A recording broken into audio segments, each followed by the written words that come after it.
السلام عليكم ورحمة الله وبركاته. أصحابتك كحران جانال كمركز السود واضح أدي هذا ومهتسنتين ما أنت وتلادو شن يلباتنك بيش سدحاد مارch سنة كلبادو كون يشن يلباتنك رمضان ما أفر بريا كارسن مثل شن بريا يالسكو هيا ورمضان وارد ماضي عيد أيالو ديار جروب يا مديسي هرمريا عيد وناكسن ولي وحبا كدي موايه كوسو دوادا موقال كان أو أن ربعنا مانتا إذا كل وداقو قضب مهمة IRS-ta iyo ciidamada ICE ee dadka soo qabqabta sharci darrada ee masaafuriya ayaa hadda qarka waxay u saaran yihiin in ay gaaraan heshiis xog isweydaarsi ah.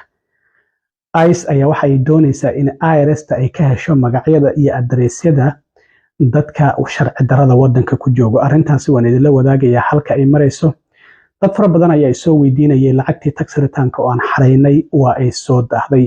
haddaba qofku sidoo horta u eegan karaa lacagtiisii tax return-ka halka ay marayso ma la approve gareeyay ma la diiday oo qofka waxba su'aalo la soo weydiinaya bas waa la approve gareeyo in la soo diray ayaa dhiman iyo waliba marka aad fiirisana mararka qaar dadka qaar uu u sheegayo in processkii lacagtooda waqtigii loogu talagalay waqti ka badan ay qaadanayso.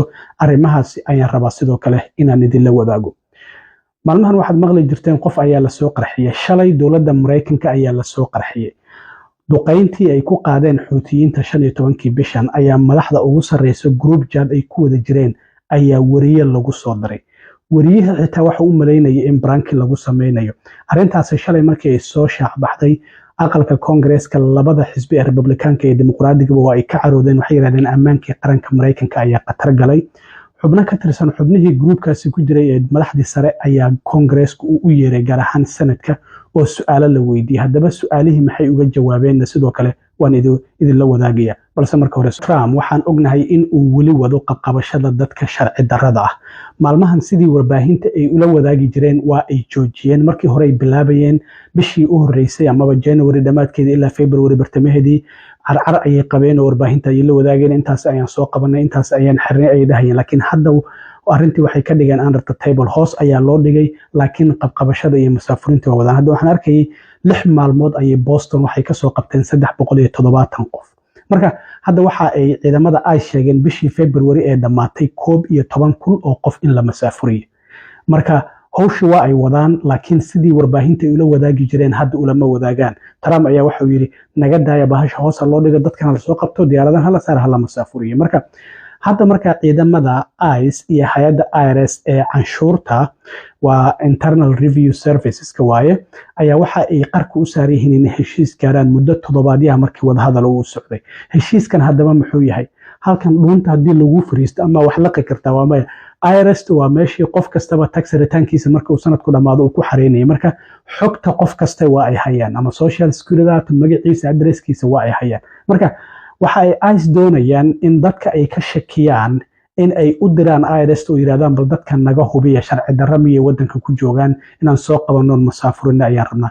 horta ICE inta badan dadka xogtooda way hayaan sharci darrada laakiin dadka gorawayska la yiraahdo dad waxaa jiro aan xadka wax askariya aanba arkinba oo darbiga ka soo boodo wadanka sidaasi ku soo galay. marka waxa ay doonayaan dadkaasi xogtooda inay helaan walow sharci darro ay tahay qodob ka mid ah qodobada sharciyada tax return-ka oo ah qodobka nambarkiisu uu yahay 61 ayaa waxa uu dhigayaa in IRS-tu aysan xogta shakhsi ahaaneed ay sir tahay aysan qof la wadaagi karin.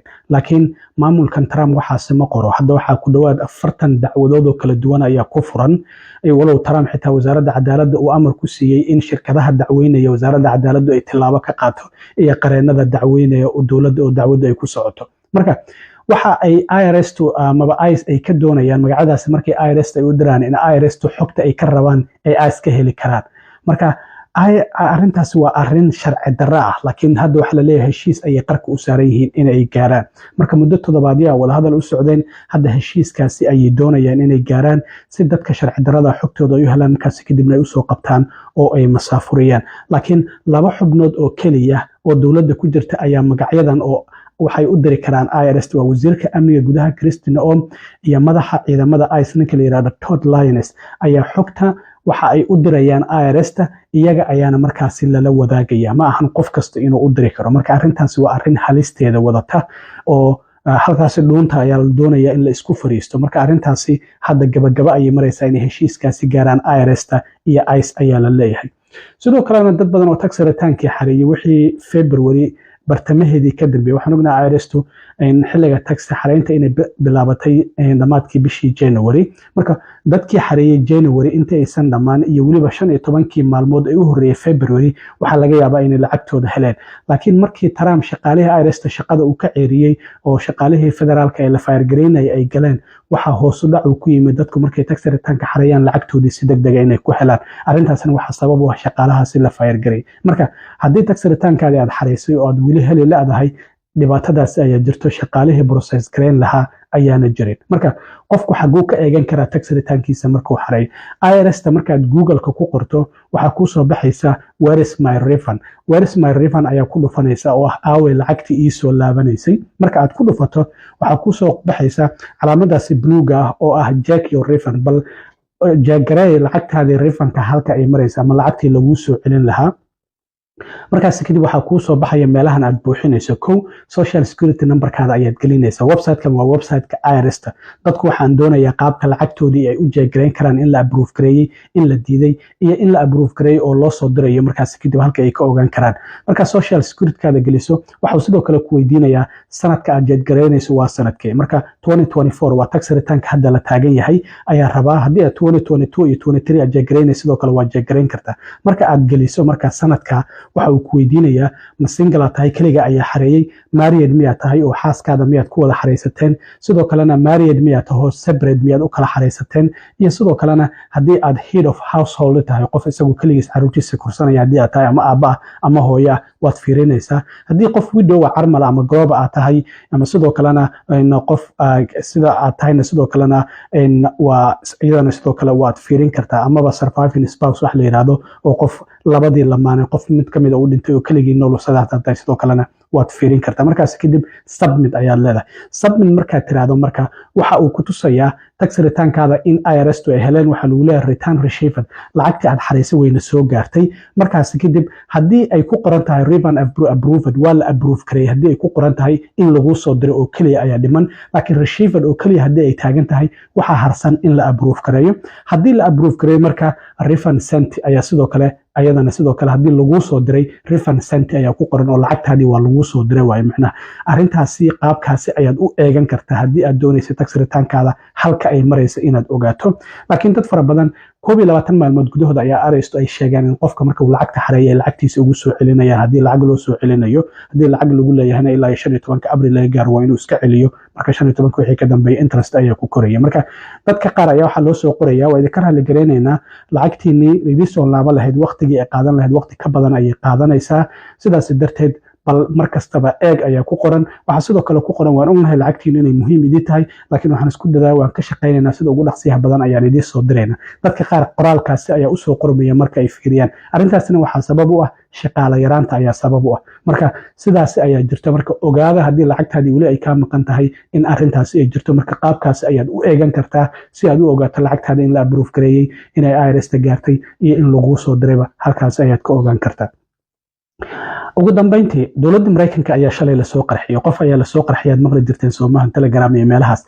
dowladda Mareykanka markii xuutiyiinta ay weerarayeen 15 bishan ayaa waxa group chat isugu yimid xubnaha ugu sareeya dowladda madaxweyne ku-xigeenka JD Vance, wasiirka arrimaha dibadda Marco Rubio, John Ratcliffe oo madaxa CIA-da ah, Tulsi Gabbard oo sidoo kalena ah madaxa sirdoonka qaranka iyo sidoo kalena wasiirka gaashaandhigga Pete Hegseth. Signal Up la yiraahdo ayay isugu kulmeen oo group ku sameysteen oo fariimaha la isku weydaarsanayo. marka waxaa si qalada loogu soo daray tifatira sare oo ka tirsan wargeyska The Atlantic oo magaciisa la yiraahdo Jeffrey Goldberg. qofka ku soo daray ilaa hadda lama yaqaano. marka fariin qoraaleedyadii ay isweydaarsanayeen ayuu arkay isagoo dhex taagan. isaga nafsad ahaantiisa ayaa la yaab. wuxuu u maleynayay arrintan inay tahay arrin branki ah.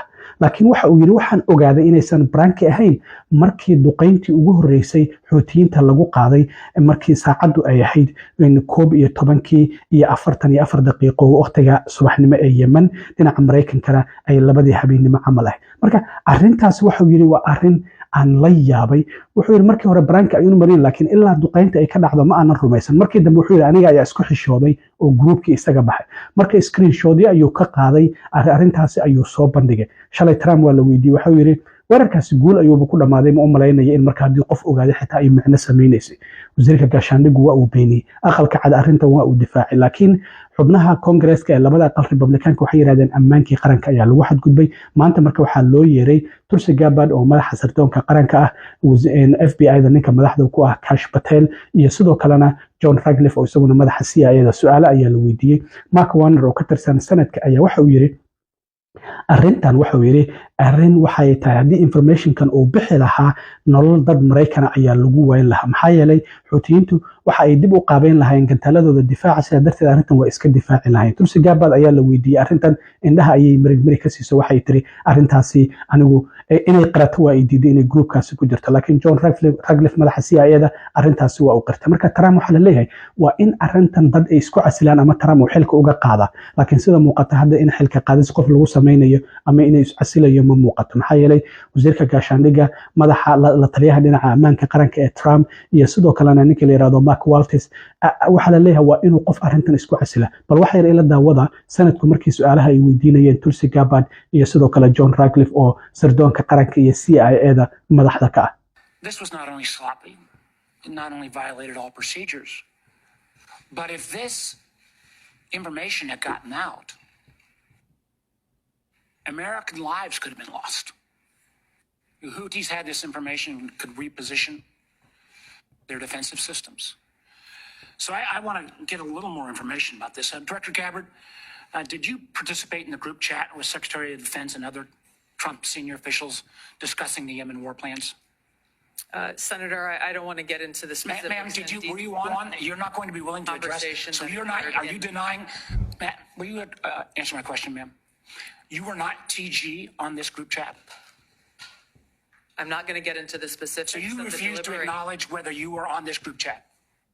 Senator, I'm not going to get into the specifics. Why are you going to get into the specifics? Is it because it's all classified? Because this is currently under review by the National Security Council. Because it's all classified? If it's not classified, share the text now. As the White House previously stated, is it classified or non-classified information on this text? I can confirm. Director Radcliffe, were you on the group chat? Senator, I was on a signal messaging group. So you were the John Ratcliffe on that chat? I was. Thank you. Thank you.